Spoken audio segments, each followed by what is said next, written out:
میرے نبی کریم صلی اللہ علیہ وسلم نے فرمایا جو عورت بن سور کے بازار جائے، اب تو خیر بیبیاں برقع پہن کے جاتی، برقعے پہ بھی کڑھائی کی ہے، برقعے پہ بھی کام کرایا، برقعے پہ جو کام اور نقش نگاری ہوئی ہے وہ 10,000 کی ہے۔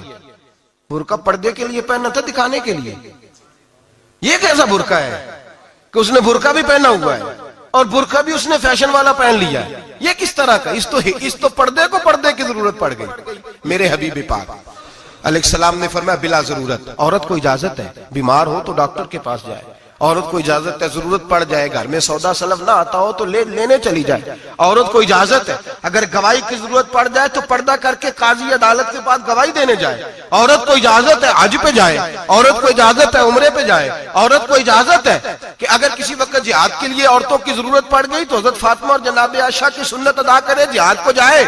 لیکن اگر عورت موج کرنے جائے اور روز کہے وہ دیکھیں نا فلاں پارک میں تھے آپ تو کبھی گئے ہی نہیں، فلاں جگہ تھے آپ کے پاس تو فرصت ہی نہیں، فلاں میری سرگودے والی بہن کا خامن تو روز لے کے جاتا ہے آپ نے تو کبھی توجہ ہی نہیں فرمائی، روز پیغام دیتی رہے۔ میرے حبیب کریم سید عالم صلی اللہ علیہ وسلم نے فرمایا جو بی بی بن سور کے بلا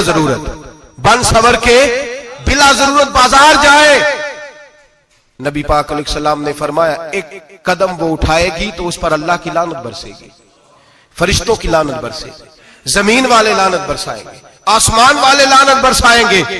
اور میرے حبیب بولے تو فرمایا جب اللہ کی لعنت برسے گی تو میں بھی اس بی بی پہ لعنت ہی کروں گا جو بی بی بن سور کے جائے۔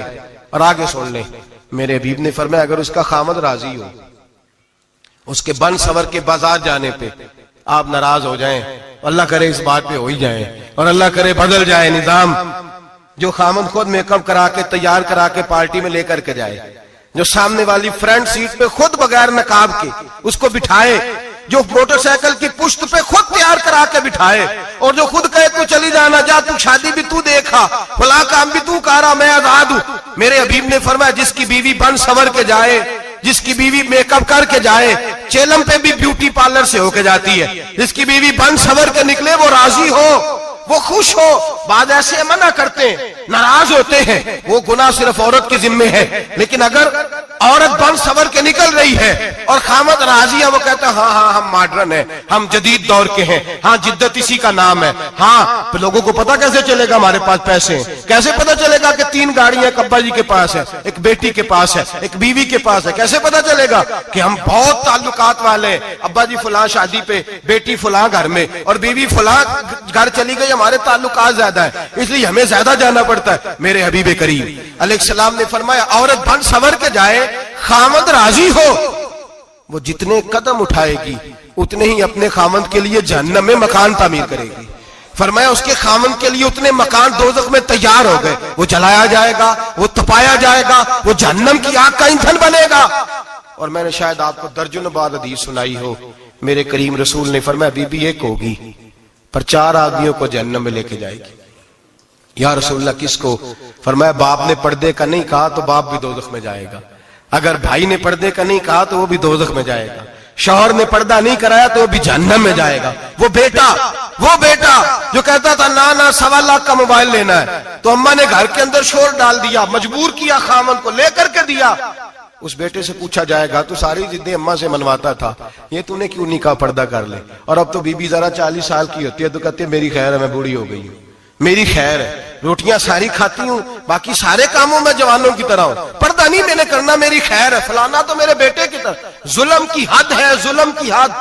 کزن ایک دوسرے سے ہاتھ ملاتے، کزن، وہ کس مصیبت کا نام ہے؟ کہتے ہیں یہ بھائی ہے، او بھائی یہ بھائی ہوتا تو اس سے نکاح ناجائز ہوتا، اب چونکہ اللہ نے اس کے ساتھ نکاح کو حرام رکھا ہے تو یہ تمہارا بھائی ہو سکتا؟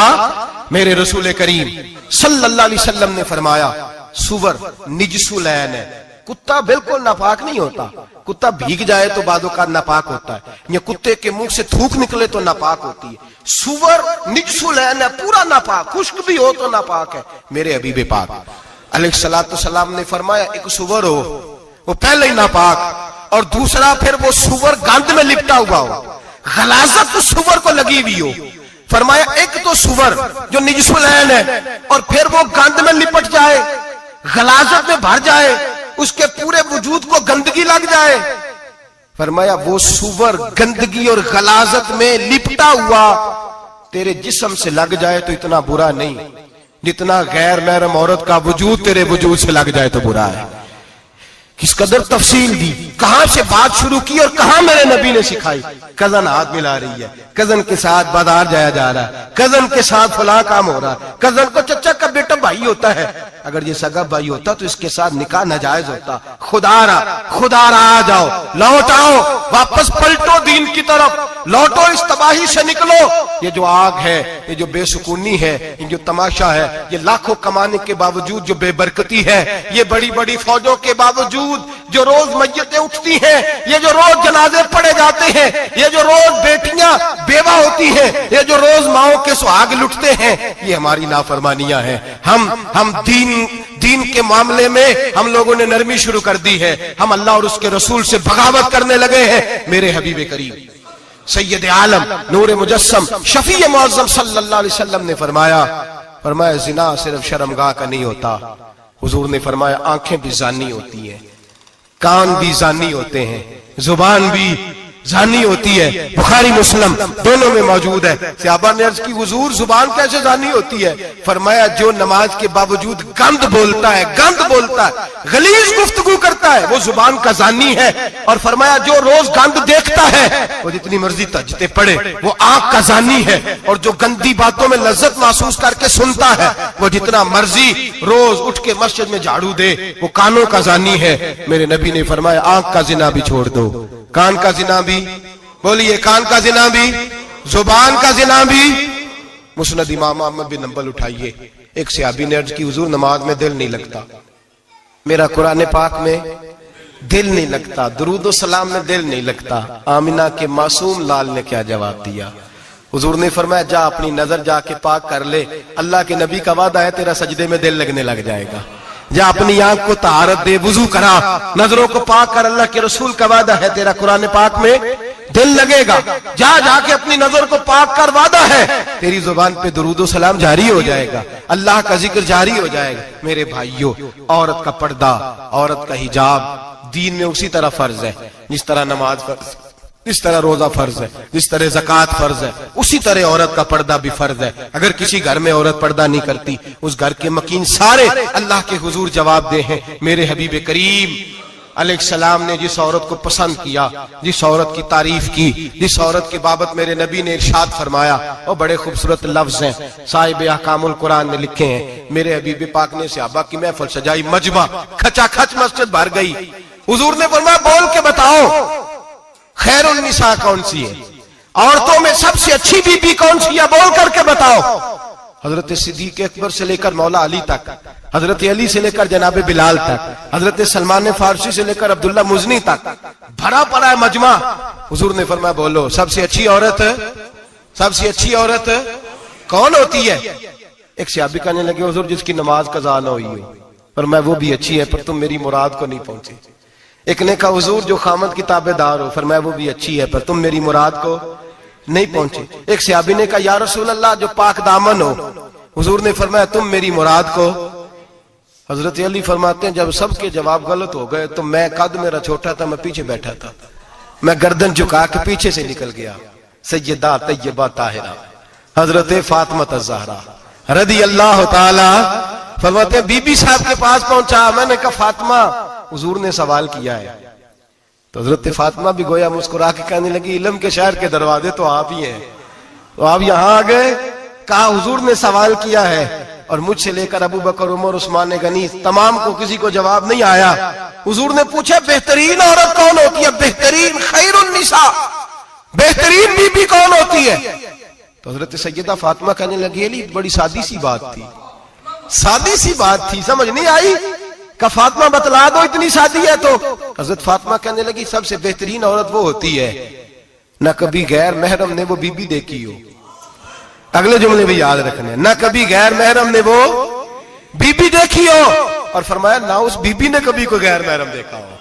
صرف مرد پہ پابندی نہیں کہ وہ عورت نہ دیکھے, فرمایا عورت پہ بھی پابندی ہے کہ وہ بھی غیر محرم کا چہرہ نہ دیکھے. فرمایا بی نے بھی غیر محرم نہ دیکھا ہو, وہ خیر النساء ہے, وہ سب سے اعلیٰ. حضرت علی کہتے میں جھٹ سے آیا, پیچھے بیٹھا, بات ابھی جاری تھی, میں نے ہاتھ کھڑا کر دیا. میں نے کہا حضور میں بتاؤں؟ نبی پاک نے فرمایا بتلاؤ. تو کہتے میں نے کہا حضور بہترین بی بی وہ ہوتی ہے جس نے نہ کبھی غیر محرم دیکھا ہو اور نہ غیر محرم نے کبھی اسے دیکھا ہو. علی فرماتے ہیں میں نے جواب دیا تو میرے رسول کی آنکھوں میں آنسو آ گئے. حضور روئے اور فرماتے ہنستے مسکراتے اچانک صحابہ کے آنسو برسنے لگے. مجمع پہ کیف سا طاری ہو گیا, آنکھیں برسنے لگی. ہم لوگ حضور کے رونے پر سکتے میں آ گئے. نظر اٹھائی تو جواب تو میں نے دیا تھا, تعریف میری ہونی چاہیے تھی, شاباش مجھے ملنی چاہیے تھی. میرے حبیب نے رو کے آنسو پوچھ کے فرمایا میں تمہیں کہتا نہیں الفاطمہ تو بدعۃ منی, فاطمہ واقعی میرے جگر کا ٹکڑا ہے, فاطمہ میرے وجود کا حصہ ہے, میں تمہیں کہتا نہیں رہتا. کہا فاطمہ میرے جگر کا ٹکڑا ہے. حضرت علی فرماتے ہیں صحابہ میری طرف دیکھنے لگے اور کہنے لگے علی جواب تو دے, شاباش بی بی صاحبہ کو ملے. تو کہتے ہیں میں نے کہا حضور روئے ہیں تو آنسو میرے بھی چھلک ہی پڑے ہیں. فرمانے لگے لفظ میرے ہیں پر سوچ اس بیٹی کے ہے جس کی تربیت محمد عربی نے فرمائی ہے. فرمایا جملے میرے ہیں, ناقل میں ہوں, بات میں بیان کر رہا ہوں, لیکن پیچھے سوچ اس نور والی بیٹی کی ہے جس کو اپنے گھر کے اندر رہ کے آنگن میں رکھ کے رسول پاک نے پرورش فرمائی. حضرت فاطمہ فرماتی ہیں حضرت علی میرے پاس دوڑے آئے اور کہنے لگے فاطمہ چل مسجد, پتہ نہیں حضور کو کیا ہو گیا. حضور رو رو کے بحال ہو گئے اور حضور حجرے میں رو رہے اور ہچکیوں کی آواز مسجد میں آ رہی ہے. چل ذرا چل کے حضور کی بات دیکھ کیا ہوا ہے, ہماری تو طاقت نہیں اندر جانے کی. سیدہ طیبہ طاہرہ حضرت فاطمہ جھٹ سے پردہ اوڑا, حاضر خدمت ہوئی, اندر گئیں. کہتی ہیں حضور کے کندھے پہ ہاتھ رکھا تو محبوب بیٹی کے ہاتھ کی ٹھنڈک محسوس کی, سر سجدے سے اٹھایا. فرمایا فاطمہ آ گئی ہو؟ حضور آئی. فرمایا چل بیٹی تو بھی ہاتھ اٹھا اور میری امت کی بیٹیوں کے لیے دعا مانگ. چل تو بھی ہاتھ اٹھا میری امت کی بہنوں ماؤں کے لیے دعا مانگ. محبوبہ کیا ہوا؟ میرے حبیب نے فرمایا رات مجھے دکھایا گیا ہے دوزخ میں کچھ بیبیاں ہیں, ان کے بال فرشتوں نے باندھے ہوئے ہیں اور انہیں گرز مار رہے ہیں, وہ چیختی چلاتی ہیں اور مدد کے لیے پکارتی ہیں, وہ بڑی تکلیف میں ہیں. تو بی بی صاحب عرض کرتے ہیں یا رسول اللہ ان کی غلطی کیا ہے؟ تو میرے نبی نے فرمایا وہ باریک دوپٹہ اوڑھتی تھی, وہ باریک دوپٹہ اوڑھتی تھی, ان کے بال چمکتے تھے, غیر محرموں کی نظر پڑتی تھی, انہیں دوزخ میں سزا ملے گی, وہ چلائیں گی چیخیں گی, ان کی مدد کو کوئی نہیں پہنچے گا. چل تو ہاتھ اٹھا دعا مانگ. حضرت فاطمہ امت کو پیغام دیتی ہیں پردہ اوڑھ لو, حجاب میں آ جاؤ. حضرت سیدہ زینب حضرت فاطمہ کی وہ لخت جگر جو میدان کربلا میں امام حسین برابر کی شریک رہی سیدنا امام حسین کے ساتھ. یحییٰ بن معین کہتے ہیں میں 15 سال تک حضرت زینب کا پڑوسی رہا ہوں. 15 سال. گھر برابر ہوتا ہے نا, بندہ بی بی دیکھ ہی لیتا ہے. وہ بی بی کبھی پردہ ڈال کے جا رہی ہے دوائی لینے, کبھی نظر آئی جاتی ہے. کہتے ہیں 15 سال میں سیدہ فاطمہ کی بیٹی کا پڑوسی رہا ہوں, میں نے کبھی برقعے میں چھپی ہوئی زینب بھی نہیں دیکھی, برقعے میں چھپی ہوئی زینب بھی کبھی نہیں دیکھی. حضرت عبداللہ بن جعفر طیار جناب علی المرتضیٰ کے بھائی تھے, ان کے بیٹے کے ساتھ ان کا نکاح ہوا تھا, بیمار ہو گئی. تو حضرت عبداللہ کہنے لگے زینب چل تجھے حکیم کے پاس لے جاؤں, طبیب کے پاس لے جاؤں. تو حضرت زینب کہنے لگی آپ جائیے میرا حال بتا کے دوائی لے آئیے. تو حضرت عبداللہ جعفر طیار کہنے لگے شریعت میں گنجائش ہے ڈاکٹر کے پاس جانے, حکیم کے پاس جانے کی گنجائش ہے, تو چلتی کیوں نہیں؟ تو حضرت زینب کہنے لگی شریعت میں گنجائش تو ہے پر عبداللہ میری مجبوری یہ ہے کہ میں فاطمہ کی بیٹی ہوں. شریعت میں گنجائش تو ہے پر میری مجبوری یہ ہے کہ میں حسین کی بہن ہوں. شریعت میں گنجائش ہے پر میں حسن کی بہن ہوں. شریعت میں بڑی گنجائش ہے پر لوگ مجھے محمد عربی کی نواسی کہتے ہیں. گنجائش تو ہے پر میں نہیں نہ نکل سکتی, اس لیے کہ جتنا کوئی اپنے آپ کو دین کے قریب جانتا ہے اتنا اس کے پیروں میں شریعت کی زنجیریں زیادہ ہوتی ہیں. تو جناب سیدنا عبداللہ کہنے لگے اگر تو پردہ کر گئی, اگر تو چلی گئی, تو فرمانے لگے یہ تو اللہ کی مشیت ہے, تو دوائی لا دے تاکہ میں کھا لوں, اور اگر میں چلی گئی تو میں اپنی ماں سے جا کے کہوں گی کہ اماں ساری تکلیفیں میں نے چھاتی پہ برداشت کی ہیں پر میں نے تیرے پردے پر آنچ نہیں آنے دی. میرے بھائی یہ اسوہ نور ہے, یہ اسوہ حسنہ ہے, یہ ہمیں سکھایا جا رہا ہے. میرے حبیب کریم کی بیویوں کا یہ حال تھا. بیویوں کا اپنے گھر کے آنگن میں حضرت عائشہ صدیقہ، حضرت سودا جناب حفصہ اپنے سین میں جب بیٹھتی تھی نا تو دیوار کی طرف منہ کر کے بیٹھتی تھی.